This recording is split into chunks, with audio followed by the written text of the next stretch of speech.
to navigate all of that, to go through it with the coaches, to have practice canceled and then practice postponed and then games almost postponed, and for me to miss a game, I don't think you can predict any of that. So hopefully we learned a lot about how to be resilient and can apply some lessons as we go forward.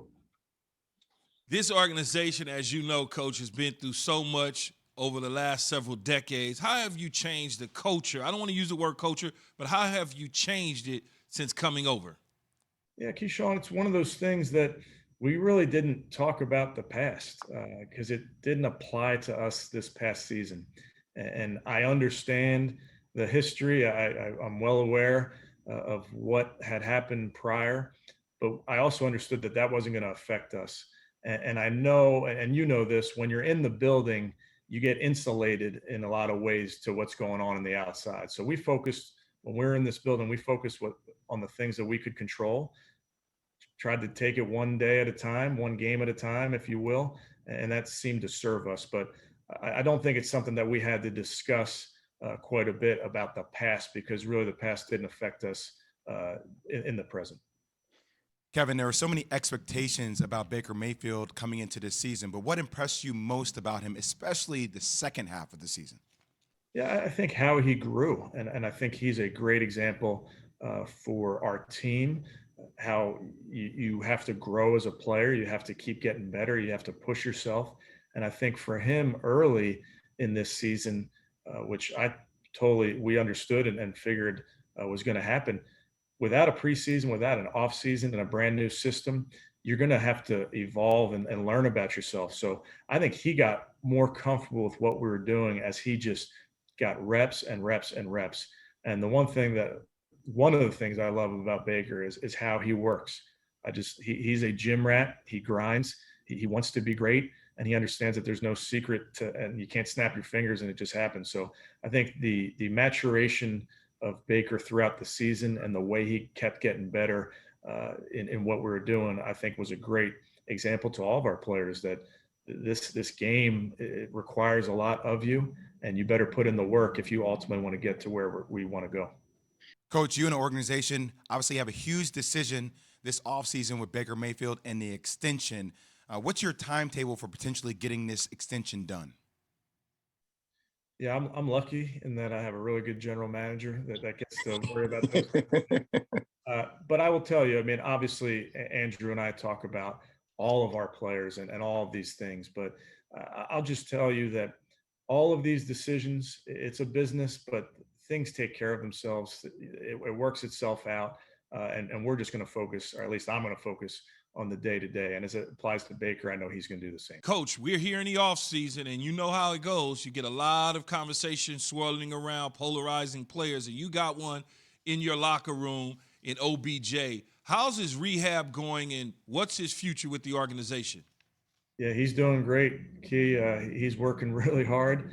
He attacks rehab like I've never seen people do it. And last year he was rehabbing from a core muscle injury. So this is a totally different injury, but just to see the way he went about it, he exhausts every avenue to get his body right. And he's just such a freak athlete.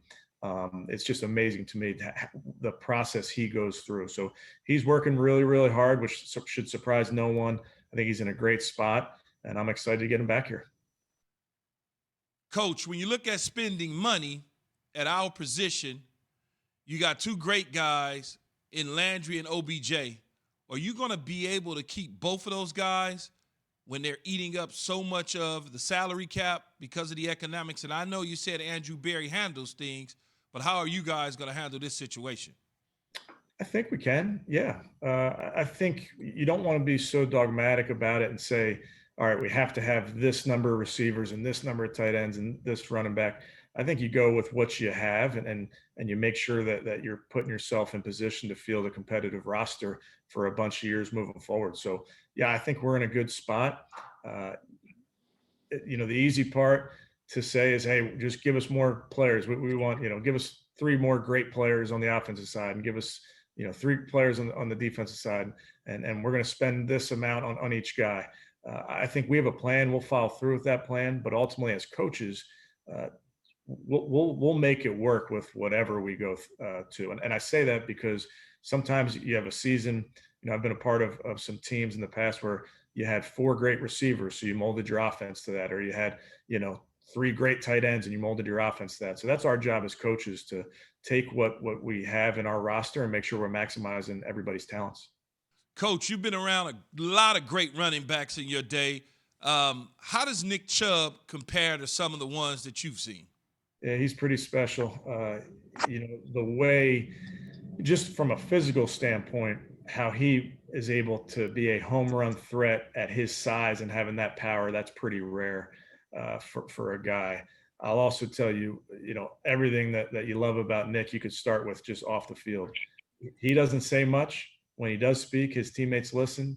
The way he practices, the way he goes about his business, he gives great leadership, and he doesn't have to be vocal about it at all. The guys understand that. And he's also a great follower. That's something we talk about. Everybody wants to talk about leadership. Followership's a big deal. And Nick understands when something's right, and he does his job. And it's amazing how many guys see that and respect how he goes about his business. We know there were so many rumors about J.J. Watt potentially coming on board. Obviously, he signed with the Cardinals. But where does upgrading the defense rank on your priority list this offseason? Yeah, Jay, I think upgrading the defense is obviously a big part of what we're focused on. Offensively, certainly we feel like we're never there. We always want to make sure that we're getting better on both sides of the ball. But I don't think it's a secret to say that Andrew's going to work hard to find ways to add players at every level of our defense. And there's ways to do that via free agency. There's ways to do that via the draft and trade. So that's something that we're exploring. And I think all 32 clubs realize that if the goal is to get better, that's got to also be part of your player acquisition process. And that's something that we're working through right now. Thanks for watching ESPN on YouTube. For live streaming sports and premium content, subscribe to ESPN Plus right now.